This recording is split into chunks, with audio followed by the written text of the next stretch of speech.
मेरे प्यारे साथियों, मित्रों, सहयोगियों, विद्यार्थियों, आज भारत के सामने एक गंभीर चुनौती है वैश्विक महामारी, जिससे हम सभी भारतवासी ही नहीं, विश्व के अधिकांश देश जूझ रहे हैं, संघर्ष कर रहे हैं।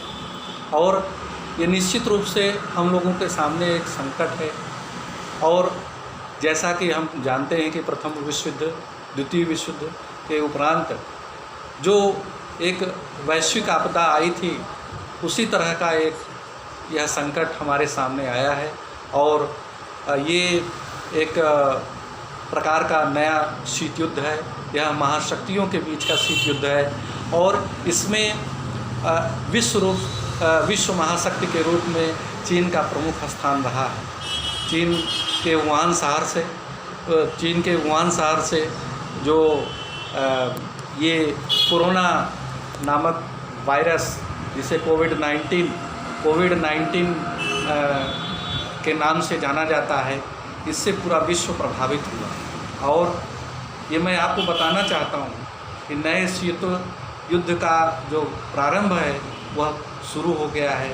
और निश्चित रूप से अमेरिका, चीन और साथ ही साथ अन्य महाशक्तियाँ इसके लिए अभिप्रेरित हैं। और इसके बावजूद जो दक्षिण एशिया और के जो देश हैं, जो पड़ोसी राष्ट्र हैं, वो भी कहीं न कहीं प्रभावित हो रहे हैं। और कोरोना वायरस को फैलाने में जैसा कि एक भ्रामक प्रसार रहा, या कुछ लोगों ने विश्वास किया या कुछ लोगों ने नहीं किया कि मुस्लिम संगठनों का हाथ रहा, और निश्चित रूप से इससे बहुत लोग प्रभावित रहे। आज मैं आपको बताना चाहता हूँ कि भारतीय लोकतंत्र में वैधानिकता का प्रश्न है, नागरिकता का प्रश्न है, और सामाजिक औचित्य का प्रश्न है, सामाजिक समरसता का प्रश्न है। हमारे माननीय प्रधानमंत्री श्री नरेंद्र मोदी जी ने आत्मनिर्भर बनने का संदेश दिया। मैं आपको बताना चाहता हूँ कि यह कोई नई परंपरा नहीं है। हमारे भारतीय ऋषि मुनि एवं आधुनिक चिंतकों ने इस पर जो है विचार दिया है। मैं बताना चाहूँगा कि हमारे राष्ट्रपिता महात्मा गांधी और आचार्य विनोबा भावे और जयप्रकाश नारायण जी ने समग्र क्रांति और समग्र विचार की बात की, आत्मनिर्भरता की बात की। वह आत्मनिर्भरता जो सर्वे भवन्तु सुखिनः सर्वे सन्तु निरामया या वसुधैव कुटुम्बकम की सद्भावना से अभिप्रेत है। मैं आपको यह भी बताना चाहता हूँ कि आज इस वैश्विक महामारी से भारत के जो अधिकांश मजदूर वर्ग हैं वो प्रभावित हुए। और इसमें मजदूर वर्ग ही नहीं, समाज के वो सभी वर्ग जो शिक्षा के क्षेत्र से, चिकित्सा के क्षेत्र से, व्यापार के क्षेत्र से जुड़े हैं, वो सभी वर्ग प्रभावित हैं। लेकिन मुझे ऐसा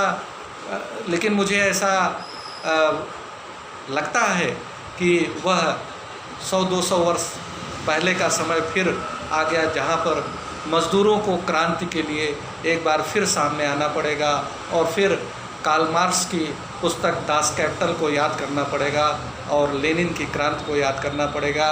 और मैं ये कहना चाहता हूँ कि आज दुनिया के सारे मज़दूरों एक हो जाओ, क्योंकि तुम्हारे जगने का समय आ गया है। वरान्न उत्तिष्ठत् प्राप्त जागृत बोधयत्। आज मैं आपको बताना चाहता हूँ कि बहुत ही संघर्ष का समय आ गया है, और वह है आर्थिक संघर्ष। जो एक समय था कि नई अंतर्राष्ट्रीय आर्थिक व्यवस्था बनी थी, उस नई अंतर्राष्ट्रीय आर्थिक व्यवस्था की एक नई शुरुआत हुई है। वैश्वीकरण के बाद यह एक नए युग की शुरुआत हुई है। इसमें आर्थिक क्षेत्र में आपको कैसे प्रगति करना है, कैसे आपको स्वदेशी अपनाना है, इसके लिए आपको ध्यान देना होगा। और सबको अपनी सुरक्षा के साथ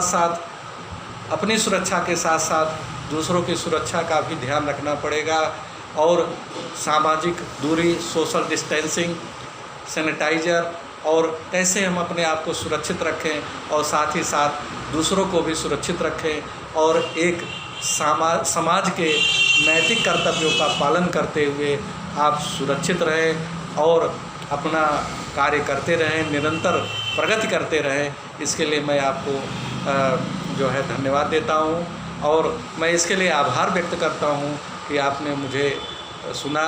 मैं doctor Pratyush Pandey, assistant professor, department of political science, Nehru Gram Bharati Vishwavidyalaya Prayagraj, मैं आप लोगों को प्रति आभार व्यक्त करता हूं और आप मेरे इसको व्याख्यान को लाइक करें और सब्सक्राइब करें। धन्यवाद।